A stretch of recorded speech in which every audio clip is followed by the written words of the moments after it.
Here in Britain, we consider ourselves to be a nation of animal lovers. But is that true? And how far back can we take the story? Well, I spoke to Professor Helen Cowie from the University of York for the History Extra podcast. Helen's been doing some fascinating research into Victorian attitudes to animals and animal cruelty, and I asked her to give us a bit more context. She has a nuanced view about whether it's right to say that Britain is unique in being a nation of animal lovers. So obviously we like to have that image of ourselves today, or we're a nation of animal lovers. I don't buy that as an argument, and historians, particularly Harriet Ritvo, have shown that that's just not true. English people were really unkind to animals. They were baiting them, they were beating them. A really well-known image of this is William Hogarth's 4 Stages of Cruelty, which he published as a series of engravings in 1751. And these all show people treating animals abysmally, beating horses to make them move, mistreating dogs and cats. They've always been individual people who felt close to their animals and cared for them, particularly in the context of pets, although they become a much more common phenomenon in the 19th century and onwards. But there's also been a big strand of cruelty, whether working animals that are eaten.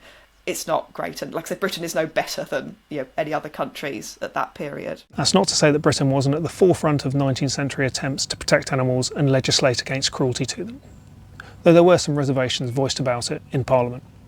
And the first attempts to introduce that come in 1800. So an MP called William Pulteney introduces a bill to ban bull and bear baiting and other kinds of animal fighting. This doesn't go anywhere. It meets opposition in Parliament and is voted down. There's a second attempt then in 1802. Another MP brings in the same bill, again gets thrown out. This then becomes quite a familiar pattern. But ultimately, in 1822, an MP called Richard Martin, who is the MP for Galway and a bit of a character, he introduces a bill to ban, in this case actually not animal fighting, but mistreatment of animals in public places. So again, particularly livestock and cattle that were being driven through the streets. And this ultimately does get through Parliament and it becomes law in 1822. So this is the first bit of animal cruelty legislation anywhere globally, so it's very significant, but it took a long time to happen. Changing attitudes to animals in the Victorian period were of course aligned to wider changes in society and culture, particularly around urbanisation and industrialisation. I found it particularly interesting when chatting to Helen, when she told me about how the rise of factory culture and the social domination of those involved in factory work may have inadvertently led to the decline in some of the activities that we would now see as most cruel to animals. At the same time, you start to see sort of social changes, and the key ones here in Britain are urbanisation and industrialisation.